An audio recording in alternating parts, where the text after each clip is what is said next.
You someone who lacks social confidence. Well, today I want to talk about three tips I want to give you based on someone who used to be so nervous, and I'll tell you a story about talking to people and being seen on his own to someone who's very confident in social situations, and I believe you can be too. And if you stay until the very end, you want to stick around because I've got a final point for you then as well. Now, I've been writing my latest book. My latest book's a men's mental health fiction, basically my life. Well, I say fiction, so that's like non-fiction, isn't it? It was meant to be a fiction, and I kind of made it into a non-fiction. Anyway, it's about my life and going through all like these deep memories of when I was troubling in certain circumstances and not feeling so good.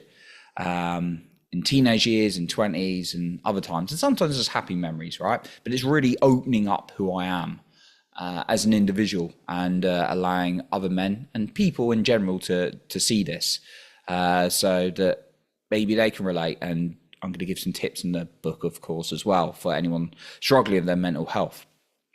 Now, I was writing this book and I got into a certain point and I knew I had to make a podcast episode on this because I went back to when I was 16 years old and I was going to this new school, sixth form, which is the equivalent of college. So around 16 years old. And I had a few friends at the previous school, right? I wasn't unpopular with the popular kids, but I wasn't like in their crew, right? But I wasn't like bullied or anything like that. But I wasn't like particularly sociable, go to many parties, those kind of things or anything like that. I love watching football on Saturday with my dad, and I wouldn't change anything in the world for that because those were some great times. And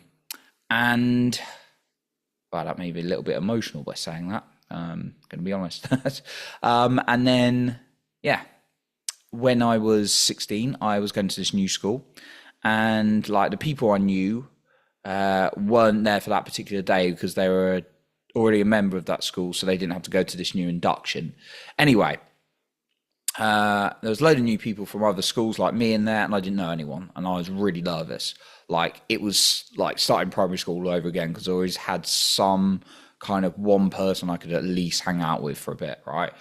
And I walked to this room and I was so self-conscious. Everyone's looking at me, oh my God, who's that guy on his own? And I just felt so self-conscious. Now I'll do that comfortably. I'll just sit there and enjoy my life, right? And I got sat with a bunch of other people who were just like sent there themselves as well, who were there themselves. And we were just on the table together and we had that awkward conversation, but lovely people, right? Anyway, like I was there, went to a couple of lessons, which was cool. And then at lunchtime, I come back and then I actually saw some people I knew from my previous school who they were kind of the cool gang. And it was all right to speak to them briefly. And we were chatting for a bit and then they kind of went somewhere else. Not because I was there, but they were just going somewhere else. And then I was like on my own again. And I was like, oh my God, there's like 30 minutes worth left of lunch. I can't follow them because I look like I'm following them and I don't want to be stood on my own. So this was a sad part. I was scared of talking to other people. So I went to the toilets and I hid in a cubicle on my own, right? And I didn't cry or anything. I was just like, it's quite sad looking at it back now, but also quite empowering to know how far I've come and send a lot of love to my 16-year-old version of me. And I'm like, oh my God, like I'm all on my own. And then the bell went and I went to my next lesson. And so, yeah, that was it. But yeah, just I was thinking about that and how I developed social confidence over the years because I know there's so many people who get scared. And unfortunately, we live in a world, I was just going to call this out, where, you know, you're listening to a podcast, amazing, fantastic, but that shouldn't be the supplement for actually going out and having real conversations with people.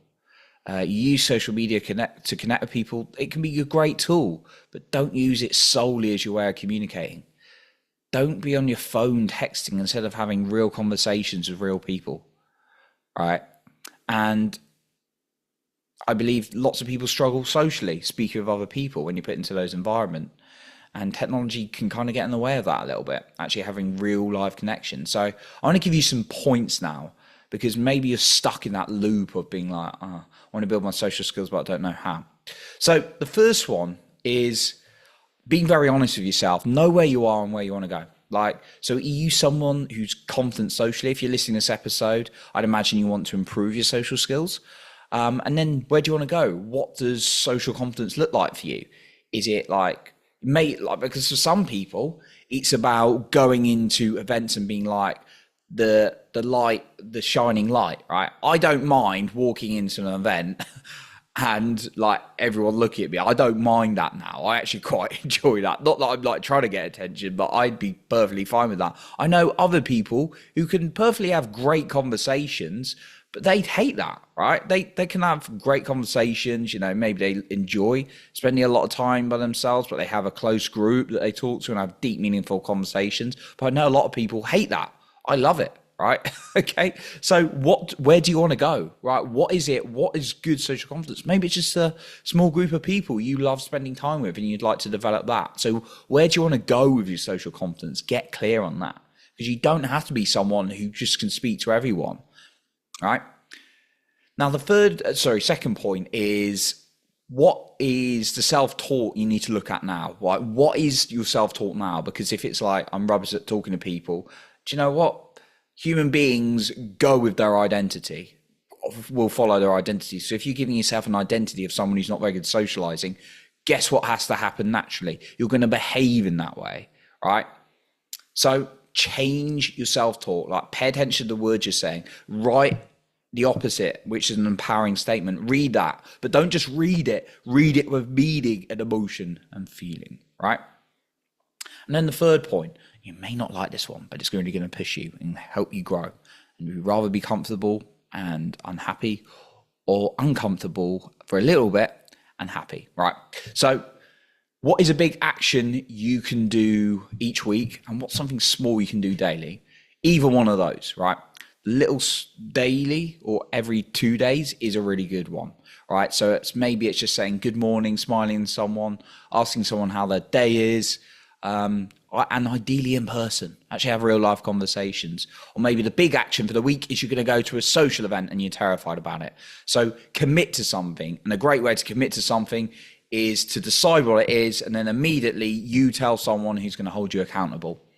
I do that on my accountability partner all the time. I'm like, Nick, I'm going to do this by the end of the week, blah, blah, blah, blah. And I do it because I told him I am, right? Even if he forgets, I remember. So those are my main tips. I also want to share this as well. In terms of building your social confidence, really pay attention to the people you're hanging out with as well. I've talked about this before, but you are going to adapt to your environment. If you're hanging out with people who are like, they're just people there, but there's not really connection, and they're like on devices, or they're just distant and they make you feel alone, maybe it's time to find new people, because hang out with people who can go and talk to people makes a massive, massive difference. I'll give you a couple of examples. I'll give you a very cheesy example as well. So I had like a few friends when I was 18, and we went to like some pubs. And like, yeah, we're 18, we could go to the pub. Although a few of them were like a year older than me, so they already had like a little bit of experience than me. Anyway, we go to the pubs and we're like, yeah, we can drink and all this kind of stuff, right? And then we're just like a small group. We're not really talking to people, and I kind of just kept acting in line with the group. Fast forward a couple of years, I'm at uni. And I've got like a housemate, and he's pretty cool. He knows a lot of the football lads. They're quite like chatty lads. And then one of them comes out of us, and then his brother comes out of us as well. Now, his brother is like one of the most charismatic people I've met. And his brother just goes round and he's having conversations left, right, and center. And then like I'm with his brother, who's a really cool guy. We're chatting. And then he starts talking to this big group of girls. They're really cool. He's really interesting. And then they're like talking to me, and then we're all like talking to this big group, and it's a good friendly chat, right? And it's like, that's the impact of having people around you, right? That's a very cheesy example. And if you did that regularly, had a group like that, like, I'm not saying you need to suddenly go and find like all the cool kids on the block, but if you start really assessing on maybe the people in your life who make you feel good and make you feel like more confident socially, and those who don't, well, just start assessing that in your life for your own good. So that's what I got for you today. I really want to talk about social confidence because I know a lot of people struggle with it. So I appreciate you for being here. And remember to lead with your heart and not with fear.